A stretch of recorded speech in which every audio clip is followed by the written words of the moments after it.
وہ شہر محبت جہاں مصطفیٰ۔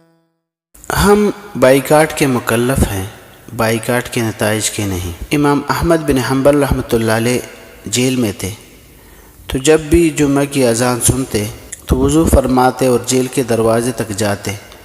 جیل کا چوکیدار انہیں روکتا اور واپس بھیج دیتا۔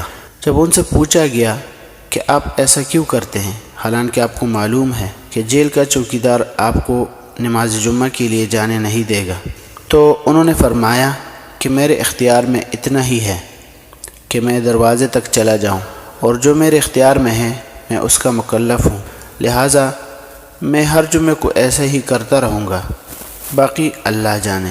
تو لہٰذا آپ سب ساتھیوں دوستوں سے گزارش ہے کہ آپ بائیکاٹ کو جاری رکھیں، چاہے اس کا نتیجہ کیسا ہی کیوں نہ ہو۔ ہماری ذمہ داری یہ ہے کہ ہم سے قیامت کے دن ہمارے بارے میں پوچھا جائے گا، کسی اور کے بارے میں نہیں۔